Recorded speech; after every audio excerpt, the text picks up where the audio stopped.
नमस्कार मेरे प्यारे बच्चों, स्वागत करती हूँ एक बार फिर से अपने channel learn Hindi with Gurmeet ma'am. तो बच्चों, कल आपका पेपर है हिंदी का और बहुत सारे बच्चों के प्रश्न आ रहे थे कि उन्हें औपचारिक और अनौपचारिक पत्र के प्रारूप में समस्या खड़ी हो रही है। तो इस वीडियो में मैंने आपको औपचारिक और अनौपचारिक पत्र का प्रारूप बताया है और साथ में ये भी बताया कि उसकी मार्किंग स्कीम क्या रहेगी और फॉर्मेट के साथ। मार्किंग स्कीम में बच्चों प्रारूप के कितने नंबर हैं, विषय वस्तु कंटेंट के कितने नंबर होंगे और भाषा की शुद्धता के कितने मार्क्स होंगे, इन सब को मैंने इस वीडियो में बताया है। तो शुरू करते हैं बच्चों, औपचारिक और अनौपचारिक पत्र का प्रारूप। तो बच्चों, मैंने इसमें 2 एग्जाम्पल ले लिए हैं जिसको मैं अलग अलग तरीके से आपको करके बताऊंगी। इसमें प्रश्न के रूप में लिए हैं मैंने। पहला प्रश्न है, आप रंजना और राजन हैं। संयमित और स्वस्थ जीवन शैली का महत्व बताते हुए छोटे भाई को पत्र लिखना है लगभग 100 शब्दों में। ठीक है, इसी तरह से बच्चों बोर्ड के पेपर में आएगा आपका कल। तो ये आपका बच्चों अनौपचारिक पत्र है और दूसरा पत्र आएगा औपचारिक पत्र, जिसमें है आपके पिताजी का स्थानांतरण मिस ट्रांसफ़र दूसरे शहर में हो गया है। नए विद्यालय में प्रवेश हेतु आपको चरित्र प्रमाण पत्र की आवश्यकता है। इस हेतु अपने विद्यालय के प्रधानाचार्य को लगभग 100 शब्दों में पत्र लिखिए। आपका नाम रंजना या राजन है। ठीक है, तो इसमें जो है बच्चों शब्द सीमा आपकी 100 रहेगी, 100 शब्द रहेंगे। इसमें प्रारूप में बच्चों प्रारूप के 1 नंबर है। अगर आपने फॉर्मेट सही लिखा पत्र का तो आपको 1 नंबर पूरा मिल जाएगा। विषय वस्तु सही लिखी तो 3 नंबर उसके मिलेंगे विषय वस्तु के। भाषा की शुद्धता अगर कोई गलती नहीं होती है तो 1 नंबर इसके मिलेंगे, भाषा की शुद्धता के। स्पेलिंग मिस्टेक नहीं है उसमें। तो ये इस तरह से डिवीज़न रहेगा आपका। अब पहला पत्र हम लेकर चलते हैं, जो अनौपचारिक पत्र है उसको कैसे लिखना है वो हम डिस्कस करने जा रहे हैं।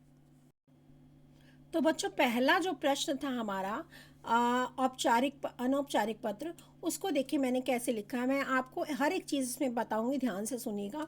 देखिए, परीक्षा भवन में लिखा है और नई दिल्ली लिखा है उसके बाद।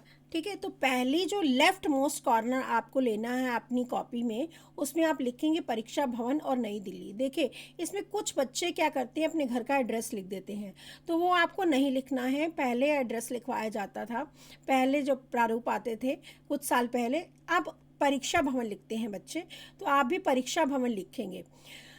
उसके बाद नई दिल्ली हमने लिखा है। अगर आपके पास एड्रेस दिया गया है पत्र में, कभी कभी ऐसा होता है पत्र में दे दिया जाता है पता, तो आप जो पता लिख दिया गया वो लिखेंगे परीक्षा भवन की जगह। लेकिन अगर नहीं दिया गया है कोई भी एड्रेस तो आप परीक्षा भवन लिखेंगे। फिर आप नई दिल्ली लिखा, मैंने जगह का नाम लिखेंगे।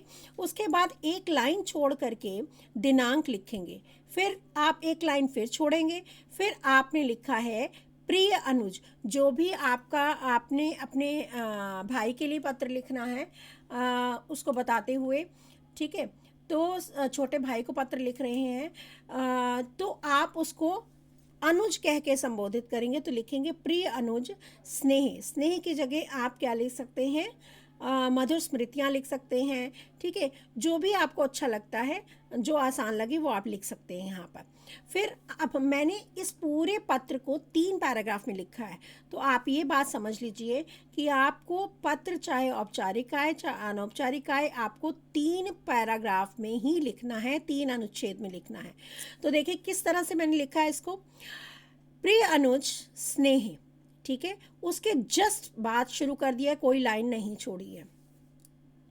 आशा है कि तुम स्वस्थ और प्रसन्न होगे। आज मैं तुम्हें संयमित और स्वस्थ जीवन शैली के महत्व के बारे में बताना चाहता हूँ। स्वस्थ जीवन जीने के लिए अनुशासन और संयम बहुत आवश्यक है। ये दूसरा पैराग्राफ है बच्चों। सही समय पर सोना और उठना, संतुलित आहार लेना, नियमित व्यायाम करना और मानसिक शांति बनाए रखना हमारी सेहत के लिए बेहद ज़रूरी है। जंक फूड और अनियमित दिनचर्या से कई बीमारियां जन्म लेती हैं, जिससे शरीर कमज़ोर हो जाता है। यदि हम अपने स्वास्थ्य का ध्यान नहीं रखेंगे तो न तो पढ़ाई में अच्छा कर पाएंगे और न ही जीवन में सफलता प्राप्त कर सकेंगे। इसके बाद फिर मैंने पैराग्राफ चेंज किया है कंक्लूड करने के लिए। इसलिए तुम नियमित रूप से व्यायाम करो, पौष्टिक भोजन लो और समय पर सोने जागने की आदत डालो। अच्छे स्वास्थ्य से ही जीवन आनंदमय बनता है। ठीक है, यहाँ पर हमारा पत्र खत्म हो गया है। इसके बाद पत्र किसने लिखा है, देखिए जो गर्ल्स हैं, लड़कियां हैं, वो जो नाम है जो 2 दिए जाते हैं आपको ऊपर। ठीक है, तो वो जो लड़कियां हैं वो आप यहाँ पर रंजना लिखेंगी और जो बॉयज़ लिखेंगे पत्र वो अपना नाम यहाँ पर राजन लिखेंगे। ठीक है, तो तुम्हारा स्नेही भाई, ठीक है, तुम्हारा भाई राजन, आप इस तरह से भी लिख सकते हो, तुम्हारा भाई राजन। ठीक है, और अपना पत्र समाप्त कर सकते हैं। इस तरह से आपको अनौपचारिक पत्र लिखना है।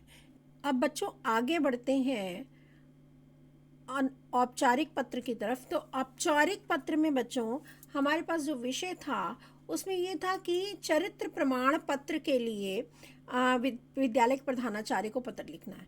ये मैं पहले ही बता चुकी हूँ कि आपको कोई भी पत्र लिखना है, जैसे औपचारिक हो या औपचारिक, आपको 3 पैराग्राफ में लिखना है।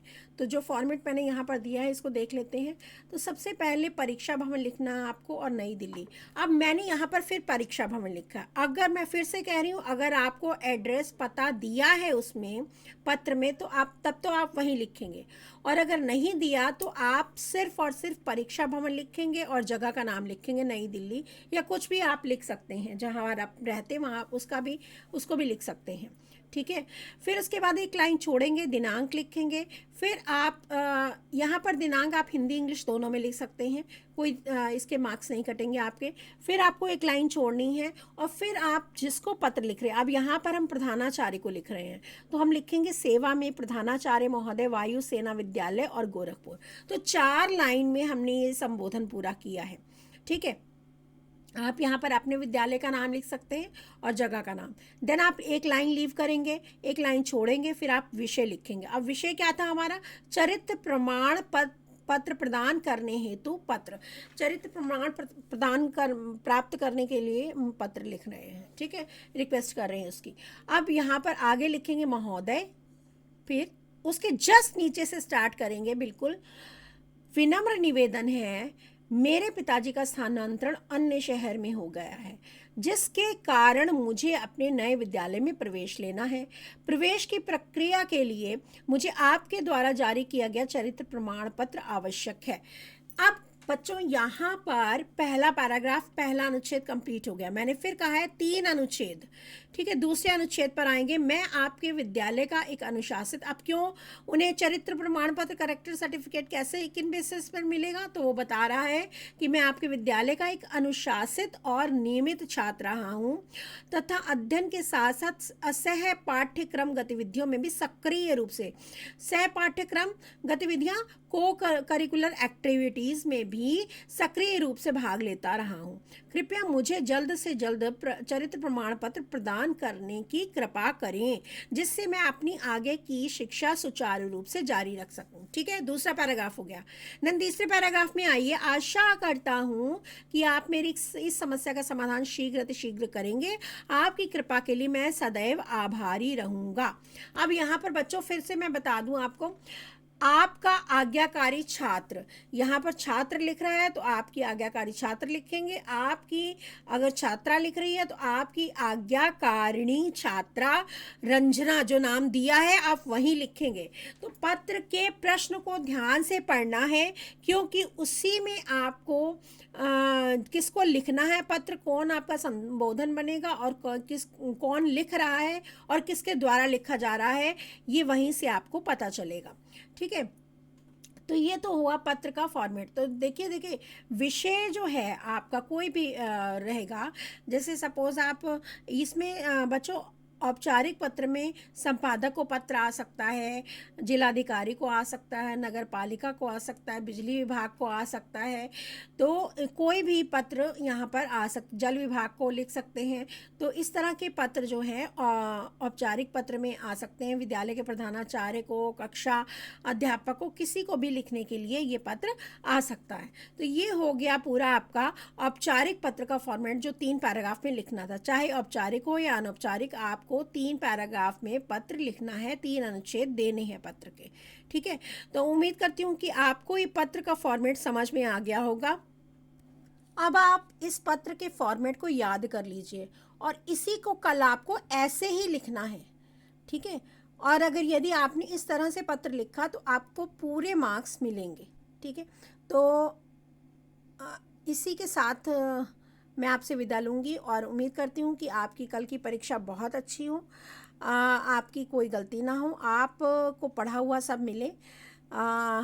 मेरी शुभकामनाएं आपके साथ हैं और यदि आपको मेरे वीडियोस अच्छे लगते हैं तो इन्हें लाइक ज़रूर करें, कमेंट करें और शेयर करें। और यदि आपकी कोई समस्या है किसी विषय के को लेकर के तो आप कमेंट बॉक्स में कमेंट करके पूछ सकते हैं। अगली वीडियो में मैं आपके साथ फिर मिलूँगी। तब तक के लिए धन्यवाद बच्चों।